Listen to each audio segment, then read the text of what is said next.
Well, hey guys, welcome to Skincare with Chris Gibson. If you're new, I'm Chris. I'm your skincare expert. I'm here to help you get your best skin ever. And on this channel, we talk about skincare products, skincare routines, skincare problems, and we solve those. And today we're talking about SK-II, which is a very popular skincare brand. So if skincare is your thing, be sure to hit the subscription button and the little notification bell so that you get notified when my new videos are up each week. Okay, so as I said, SK-II. Huge skincare brand, very popular and very pricey. Got its start in Japan, built around one in particular ingredient. Well, being a luxury skincare brand brings with it a luxury price. Is it worth it? Does it work? Let's take a closer look.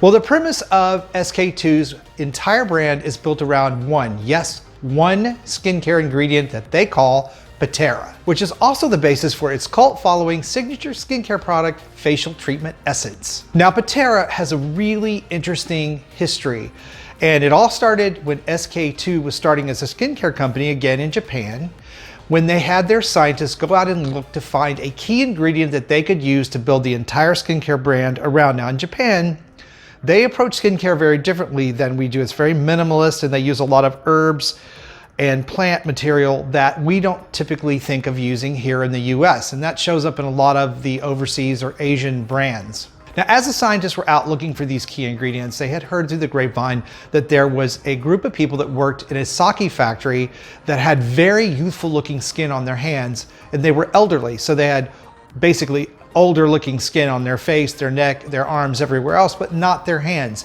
So the scientists decided they wanted to investigate this, and when they did, they found that that was actually true. So they came to the conclusion that the elderly people working in those breweries had their hands in the actual yeast, the fermentation process of the yeast all the time. So it must have been something in the fermentation process and the yeast that was causing the difference in the skin on their hands being softer and smoother and very youthful looking compared to the rest of their body. So they took the fermentation process and broke it down and extracted an ingredient they call Pitera, and they went out and had that ingredient patented and built the entire skincare brand, every product around this main super ingredient. Now, usually when I do one of these skincare reviews, I spend a lot of time researching and looking at the ingredients in the product, the particular formulation that is used, the additional ingredients, and the history and research, clinical studies, that sort of thing. And you guys that follow me know I talk a lot about that in these particular skincare reviews. But SK-II, really hard to do because first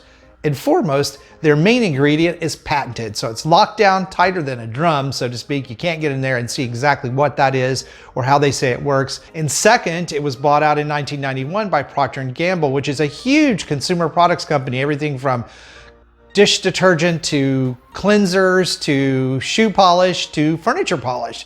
So yeah, not a whole lot of research. The one study that is available to the public was done by Procter & Gamble itself, so really no help there. Talk about a way to silence your critics. But you know I'm all about ingredients and effectiveness way over anything to do with brand name or price. I mean, shit gotta work. Now, in taking a look at their reviews, it's split pretty evenly between you either love it and have a cult love for this product, or you hate it and say it didn't work for you. In fact, one of the reviews I read, the woman said it was a really expensive $100 yeast treatment for her face and she got nothing out of it. Now, as for myself, I have tried SK-II products several different times using their sample packs. I did not notice any sort of big difference or amazing results out of what I used, but that's me, and it doesn't mean that doesn't work for other people. It's just basically with their formulations, I found other brands with lesser cost and more potent formulations worked better for me. Now, with Pitera being the main ingredient in every single product, I decided to take a look at the additional ingredients that they add or active ingredients that they add in these formulations to see if there was some sort of basis for the results people were getting. Is it Pitera that gives the results, or is it the other active ingredients in the formulations? Now, I'm looking first at the serums that they offer. I took a look at Genoptix Essence Serum, and that one is Pitera also with the addition of niacinamide. Niacinamide is a product that I talk about on this channel a whole lot. It's one that I really love because of the benefits for skin is lowering inflammation, helping brighten skin. So it's not surprising that they would add that ingredient to this particular serum. And I also took a look at the popular serum, the LXP Ultimate Revival Essence Serum. It's a long name for a skincare product. It is basically the same formulation as the first serum with the addition of peptides to help hydrate and brighten the skin. The ingredients also contain dimethicone, which is a skin protectant, which is going to actually seal in moisture for your skin, which is another really great ingredient in the serum. But it also had 3 different types of alcohol in the formulation along with fragrance. And I really don't like that because if you have dry or sensitive skin, alcohol, denatured alcohol, cetyl alcohol, any of those that you see listed in the ingredients along with fragrance, which really doesn't tell us what it's made out of, is the potential to really irritate your skin. Now, when taking a look at their popular cream products, I first took a look at the RNA cream, which is the Radical New Age cream, which is a mixture of Pitera, of course, right?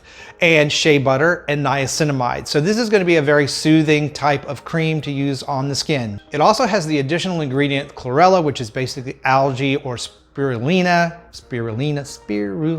Anyway, it has that added as well to help with fine lines and wrinkles. So this is going to be a really good, super hydrating cream. Again, I'm not so sure what the Pitera does for your skin in this instance because again, they don't tell us, but I do know that these particular ingredients are a great mix, especially if you have dry, sensitive skin. This particular cream is going to work well for you. Now, I also took a look at the other very popular cream that they have, which is the LXP Ultimate Revival Cream.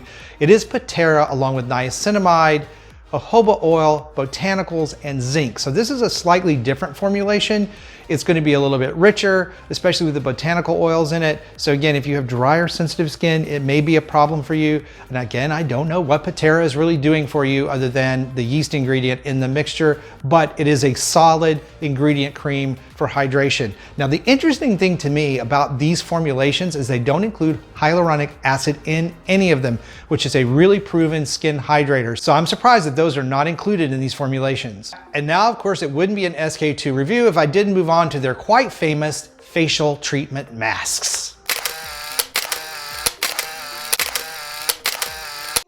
So the first famous mask I took a look at, of course, is the SK2 Facial Treatment Essence Mask. That is the big deal. That is the one that everybody orders. It's 90% Pitera and water. It also has some other inactive ingredients, but they're pretty much harmless with the exception of one, and I was shocked to see it in there, and that was methylparaben. I cannot believe that this skincare company in 2020 has any sort of parabens in its products. So then I took a look at their equally popular Brightening Derm Revival Mask, which is simply Pitera along with vitamin C and niacinamide, and it is designed to hydrate and brighten the skin. But yeah, as I looked at the ingredient list, guess what else was there? Methylparabens.